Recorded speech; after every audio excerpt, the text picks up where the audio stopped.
আপনি টিপছেন কেন? আমি টিপবো না তো কে টিপবে? না, আপনি টিপবেন না। তোমার ছোট ছোট এইগুলো এত সুন্দর, ধরলেই টিপতে মন চাই। তখন তো বলেছিলেন বিয়েই করবেন না। আমি বিয়ে করতে চাইনি। না তুমি কাউকে জানাতে চাওনি, এখন আমাকে জড়িয়ে ধরো, আমার শীতে ধরেছে। আমি জড়িয়ে ধরতে যাব কেন? আপনার হাত নেই? আমি জড়িয়ে ধরলে কিন্তু অনেক কিছু করব। কি করবেন শুনি? বললে কি এর মজা থাকে? করে দেখাই, তখন বুঝবে। এই আজকে না, আজকে আমার পিরিয়ড হয়েছে। আরে যুদ্ধ করব, আর রক্ত ঝরবে না, এটা কিভাবে সম্ভব? হুম আপনি মুভির ডায়লগ দিবেন না, আমার এখন রাগ উঠছে। কেন? তুমি কি চাও আজকে সারা রাত বসে থাকি? কিন্তু আমার তো ভয় করছে। কোনো ভয় নেই, আমি আছি, আসতেই হবে। জানি, ধরলে তো আর ছাড়তে চান না। এখন আবার বড় বড় কথা বলতে আসছেন। ওই দিন আমি কত মানা করেছি, তবুও ইচ্ছা মতো করেছেন। কোন দিন? জানেন না? মনে করুন ওই দিন রাতে কি কি করেছিলেন। সাব্বির বাস থেকে নামতে গা কেমন যেন শিউরে উঠল। জনমানব শূন্য এলাকা, একদম নিরিবিলি, কেউ নেই আশেপাশে। দূর থেকে অনেকক্ষণ পরপর শো শো করে একটা করে বাস যাচ্ছে। সাব্বির গ্রামের রাস্তায় অভ্যস্ত না, শহুরে জীবনযাপনে অভ্যস্ত। আজকে এখানে এসেছে সাব্বিরের ভাইয়ের শ্বশুর বাড়িতে, ও আজকে চাচা হয়েছে, আর নিজের ভাস্তিকে দেখতেই এতদূর আসা। রাস্তায় কোনো রিক্সা বা কোনো যানবাহন নেই। গ্রামের মাটির রাস্তা, আশেপাশে ধান ক্ষেত আর বড় বড় গাছ। হঠাৎ করে বাস থেকে শেয়াল খুব চড়ে চড়ে ঘেউ ঘেউ করে ডেকে উঠছে, আর আকাশের অবস্থাটাও ভালো না। এখন আফসোস করছে সাব্বির সবাইকে সারপ্রাইজ দেবে বলে না জানিয়ে চলে এসেছে। এখন ভয় প্যান্টে প্রস্রাব করে দেয়, সেই টেনশনে আছে। সাব্বির রাস্তা দিয়ে হাঁটছে, তখনই কার যেন নূপুরের আওয়াজ ভেসে আসতে লাগলো কানে, যেন আশেপাশে পেতনি বা শাকচুন্নি ঘুরছে। সাব্বির চড়ে চড়ে পা চালাতে লাগলো, কিন্তু আওয়াজটা যেন আরো বেড়ে যাচ্ছে।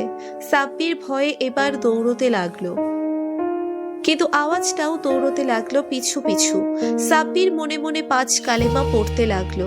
হঠাৎ করেই পিছনে কারোর স্পর্শ টের পেয়ে সাব্বির ঘুরে তাকাতেই কাউকে দেখে সাব্বির চিৎকার দিয়ে উঠল। কেউ বাঁচাও, পেতনি! এইভাবে চিৎকার করে আমাকে ভয় দেখাচ্ছেন কেন? পেতনিরাও ভয় পায় নাকি? আমার ঘাড় মটকাবেন না প্লিজ, আমি এখনো বিয়ে করিনি, আমি সিঙ্গেল, মরতে চাই না। আরে লাইটটা ভালো করে ধরুন, দেখেন আমি মানুষ না, পেতনি।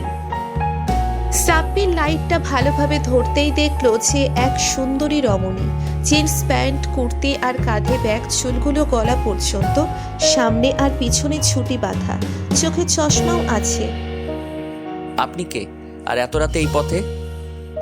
আগে বলুন আপনি কে, আর এই রাস্তায় এত রাতে কি করছেন? চুরি বা ডাকাতি করতে তো মনে হয় আসেননি। যে এই অবস্থা আপনার, আরেকটু হলেই ব্যান্ডে হিসু করে দিতেন।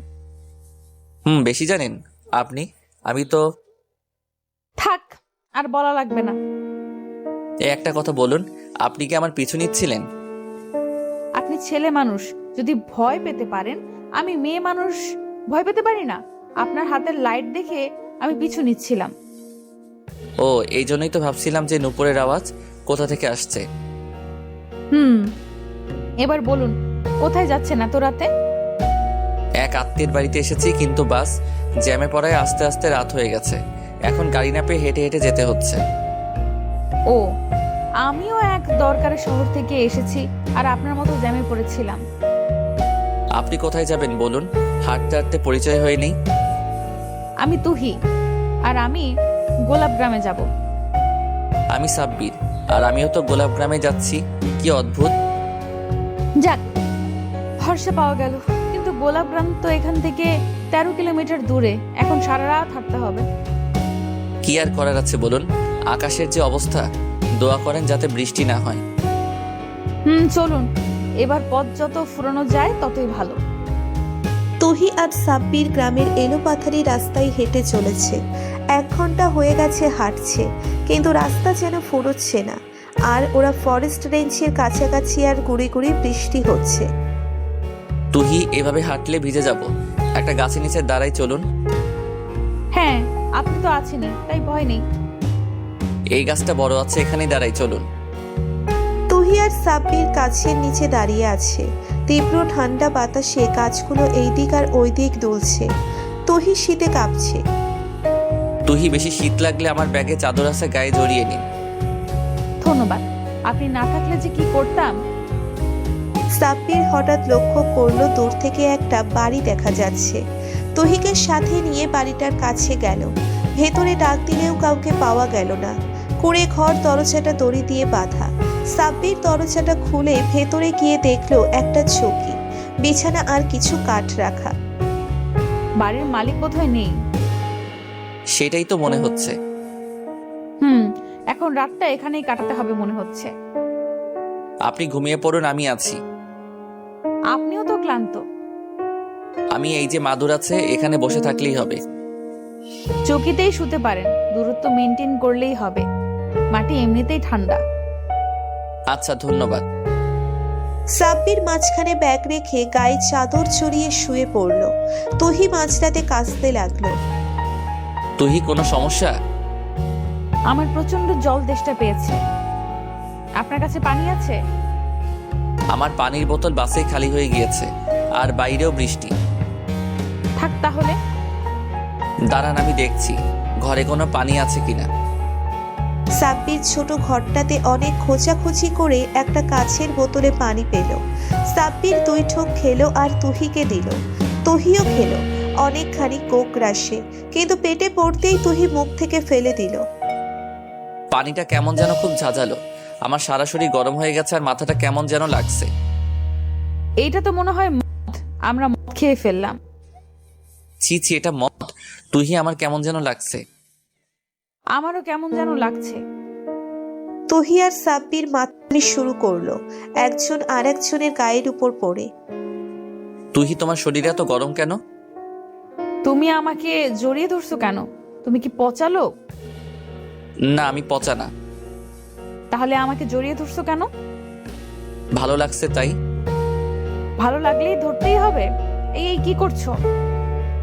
সকালে সাব্বিরের ঘুম ভাঙতেই নিজেকে কুটিরে একা আবিষ্কার করলো। ওর সারা গায়ে কোনো কাপড় নেই, আর আশেপাশে অবস্থা দেখে মনে হচ্ছে রাতে কোনো যুদ্ধ হয়েছে। সাব্বির ভাবতে লাগলো কি হয়েছে রাতে, আর ওর সাথে যে মেয়েটা ছিল সে কোথায় গেল। এত কিছু ভেবে চিনতে যখন বিছানার চাদরটা দেখলো, তখনই চাদরে রক্ত দেখতে পেল। এর মানে সাব্বিরের সাথে মেয়েটা ছিল, আর রাতে সাব্বির মেয়েটার সাথে ঐসব করে ফেলেছে। মেয়েটা এই জন্যই বোধহয় চলে গেছে না বলে। সাব্বির সব গুছিয়ে নিয়ে গোলাপ গ্রামের উদ্দেশ্যে রওনা হলো। ভাবিদের বাসায় ঢুকতেই উঠোনে ওর ভাইয়াকে পেল। কিরে তুই এত সকাল সকাল কিভাবে, কখন মানে বুঝতেছি না। অনেক বড় কাহিনী ভাইয়া, অনেক ক্লান্ত আমি। গোসলখানা কোন দিকে? এই যে এই দিকে, তুই ফ্রেশ হ, নাস্তার সময় হয়ে গেছে। সাব্বির ফ্রেশ হয়ে এসে তোয়ালে দিয়ে শরীর মুছতে মুছতে যেই বাড়ির পিছন দিকটায় গেল, দেখলো একটা মেয়ে দোতলায় হেলান দিয়ে বাইরে তাকিয়ে আছে। দেখে মনে হচ্ছে মন খারাপ। মেয়েটাকে দেখে সাব্বিরের তুহির কথা মনে পড়ল। সাব্বিরের আক্ষেপ হচ্ছে মেয়েটা চলে গেল কেন। মেয়েটার সাথে যা হয়েছে তার জন্য সাব্বির নিজেকে ক্ষমা করতে পারছে না। সাব্বির ভাবিকে জিজ্ঞেস করবে তুহি নামের কাউকে চেনে কিনা। গোলাপ গ্রামে থাকে মেয়েটা। কিরে এখানে দাঁড়িয়ে দাঁড়িয়ে কি ভাবছিস? আই, নাস্তা করবি না? তোর ভাবি ডাকছে তোকে। তোর ভাইস্তাকে দেখবি না? হ্যাঁ, দেখবো না মানে? এই জন্যই তো এত কষ্ট করে এলাম। তুমি? সাব্বির খাওয়ার ঘরে যেতেই সবাই সাব্বিরকে আপ্যায়ন করতে লাগলো। সাব্বির খাচ্ছিল, তখনই পাশের চেয়ারে কাউকে দেখে সাব্বিরের গলায় খাবার আটকে গেল। কিরে সাব্বির, আস্তে খা, গলায় আটকে মরবি তো। সাব্বির কথা বলার মুডে নাই, কারণ পাশের চেয়ারে তুহি বসে আছে, এক ধ্যানে খাবারের দিকে তাকিয়ে আছে। সাব্বির নামটা শুনতেই ঘুরে তাকালো, আর সাব্বিরকে দেখে ভ্রুকুচকে তাকিয়ে রইল। কিরে, ওকে চিনিসনি? আমার শালি তুহি, বিয়ের সময় দেখিসনি বোধ হয়। সাব্বির খেয়ে চুপচাপ উঠে গেল। তুহি সাব্বিরকে দিকে তাকিয়েই ছিল। বাড়ির পিছনের সুপারি বাগানে বসে আছে তুহি। তখনই সাব্বির তুহির হাত ধরে টেনে আরো গভীরে নিয়ে গেল। এই মেয়ে, তুমি কি পাগল? হ্যাঁ, আপনি আমার সাথে কথা বলবেন না। আরে বাবা সরি, এখন রাগ করে কি হবে, যা হওয়ার তো হয়ে গেছে। এখন আমাকে আপনাকে ভুলে যেতে বলবেন, তাই তো? একটা দিব আমি, এই কথা বলছি। দোষ হয়তোবা আমার একটু বেশি, বাট দুজনেই মাতাল ছিলাম। তবে তুমি মন খারাপ করো না। আমি রাতে অনেক মানা করছি, বাট আপনি শুনেছিলেন। সরি তো বাবা, আমি ভাইয়ার সাথে কথা বলে আমাদের ব্যাপারটা মিটমাট করছি। তুমি টেনশন নিও না, আমি অতটা খারাপ ছেলে না, নিজের ভুল শুধরে নেওয়াটা জানি। এইগুলো এখন বলে কোনো লাভ নেই, শুধু ঝামেলা হবে। এটা একটা দুর্ঘটনা ভেবে ভুলে যাব, হয়তো আমার ভাগ্যে এটাই ছিল। পাগল তুমি, একটা মেয়ের সবচেয়ে মূল্যবান সম্পদ তার ইজ্জত, আর আমি যেহেতু সেটা নিয়েছি তাই তোমার দায়িত্বটাই আমার, ওকে? তুহি ঠোঁট ফুলিয়ে কান্না করতে লাগলো। সাব্বির তুহিকে বুকে টেনে নিল। সন্ধ্যা হয়ে গেছে এখন। সাব্বির ভাবির সাথে বসে আছে নিজের ভাইয়ের ছেলেকে কোলে নিয়ে। বলেন দেবরজি, কি বলার জন্য এসেছেন? ভাবি তুমিও আছো? চেহারা দেখেই বুঝে ফেলো। আমার একটা মাত্র দেবর, আমি বুঝবো না তো কে বুঝবে? আমার দেবরের গার্লফ্রেন্ড আছে নাকি? ভাবি একটা কথা বলবো, যদি কিছু মনে না করো। ভেবে নাও তোমার কাছে কিছু চাইবো। কি এমন ব্যাপার দেবরজি? ঠিক আছে তুমি, কোনো সিরিয়াস ব্যাপার না তো? ভাবি আসলে ব্যাপারটা আমার জন্য অনেক সিরিয়াস। বলো, আমার সাধ্যের মধ্যে থাকলে অবশ্যই সাহায্য করব। না, আগে প্রমিস করো যে দিবে। আচ্ছা প্রমিস। এবার বলো কি সমস্যা, টাকা লাগবে না অন্য কিছু? তুমিও না ভাবি, টাকা পয়সার অভাব আমার, যেটা চাইবো সেটাই হচ্ছে। সাব্বির কথাটা বলতে যাবে ঠিক তখনই তুহি রুমে আসলো। সাব্বির তুহিকে দেখে কাশি উঠে গেল। এই তুহি, ওকে পানি দে। কি অবস্থা, ঠান্ডা লেগেছে নাকি? এই ঠান্ডা কিভাবে লেগেছে তা আমি ভালো করেই জানি। তুই এইভাবে কথা বলছিস কেন? আমার দেবরকে কি পছন্দ হয় না তোর? যে তোমার দেবর আমার জানা আছে। এই কথা বলে তুহি রুম থেকে বেরিয়ে গেল। তুহির আবার কি হলো? আমি দেখছি ভাবি ওনার কি হলো। এই নাও আমার বাপজানকে রাখো। এই কথা বলে সাব্বির বাইরে বের হলো। বাইরে তুহি দাঁড়িয়ে আছে। সাব্বির তুহিকে টানতে টানতে বাগানে নিয়ে গেল। কি হলো, বাগানে নিয়ে যাচ্ছেন কেন? ভাবির সামনে এসে এইভাবে ডিস্টার্ব করলা কেন? একটা কথা বলার জন্য এত কাঁপাকাঁপি করছিলেন, এজন্যে। আরে তুমি কি বিয়েটা ছেলে খেলা মনে করো?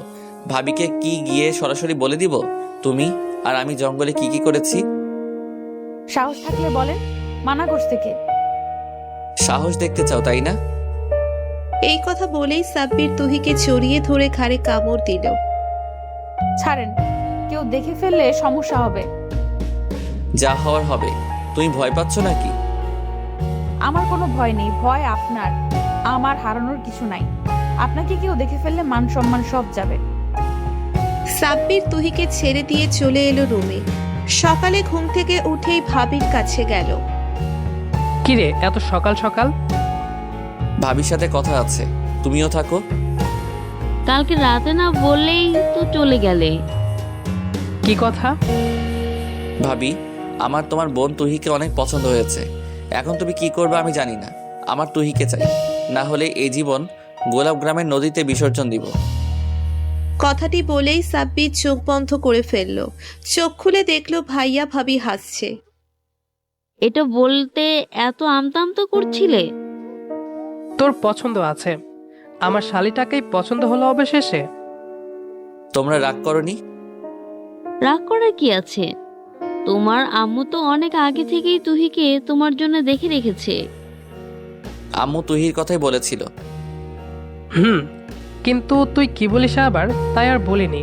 আমি আম্মুকে ফোন দিয়ে জানাচ্ছি। ওয়েট, আম্মু জানলে আজকেই বিয়ে পড়িয়ে দিবে। সবাই জানাজানি হলে তুহির সাথে সাব্বিরের গ্রামীণভাবে বিয়ে দেওয়া হয়। এখন বাসর রাতে। এখন মনে পড়ছে। মনে পড়ছে। এবার একটু আদর করতে দাও প্লিজ। এখন তো লাইসেন্সও আছে। আদর করাটাই বোঝো। কেন, তুমি কি চাও না আমি তোমাকে আদর করি? আমি চাইলেই আর না চাইলেই কি কারোর কিছু আসে যায়? তাহলে এবার একটু আদর করতে দাও। এই তোমার ঠোঁটে তো নরম, আগে জানতাম না তো। আরো অনেক কিছুই নরম, খুঁজে দেখো, পেয়ে যাবা।